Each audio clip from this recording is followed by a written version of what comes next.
देवगड निपाणी रस्त्यालगतच्या सोळांकूर घाटातील डोंगराला अज्ञात व्यक्तींनी आग लावली।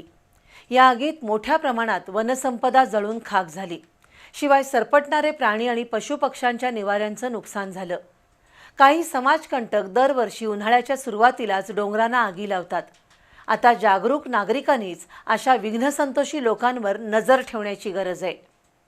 सोमवारी दिवसभर सोळांकूर घाटातील डोंगर परिसरातून धुराचे प्रचंड मोठे लोट दिसत होते। देवगड निपाणी रस्त्यावरील सोळांकूर घाटाजवळच प्रादेशिक वनविभागाचा नाका आहे। काही अज्ञात समाजकंटकांनी डोंगरावरील गवताला आग लावली।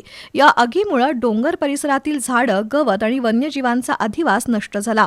वनविभागानं अशी आग नियंत्रणात आणण्यासाठी यंत्रणा सज्ज ठेवावी अशी ग्रामस्थांची मागणी आहे। गेल्या काही महिन्यांपासून संपूर्ण जिल्ह्यात जंगल आणि डोंगरांना आग लावण्याच्या घटना वाढत आहेत।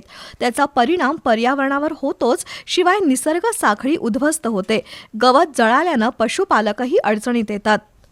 जनावरांना जे चारा वगैरे होता हे लोक ह्या महिन्यातच आग लावतात आणि लोक काय म्हणतात मग आमच्या शेताने गौरेडा आलेत असं गौरेड काय त्यात त्यांची जी जंगलात जी खाण्याची जी गवत वगैरे काय जी त्यांची हे आहे ते असं होऊ नये आणि ह्याच दिवसात आग प्रत्येक कोण लोक लावू नये अशी माझी एक विनंती आहे की सर्व प्राण्यांचं नुकसान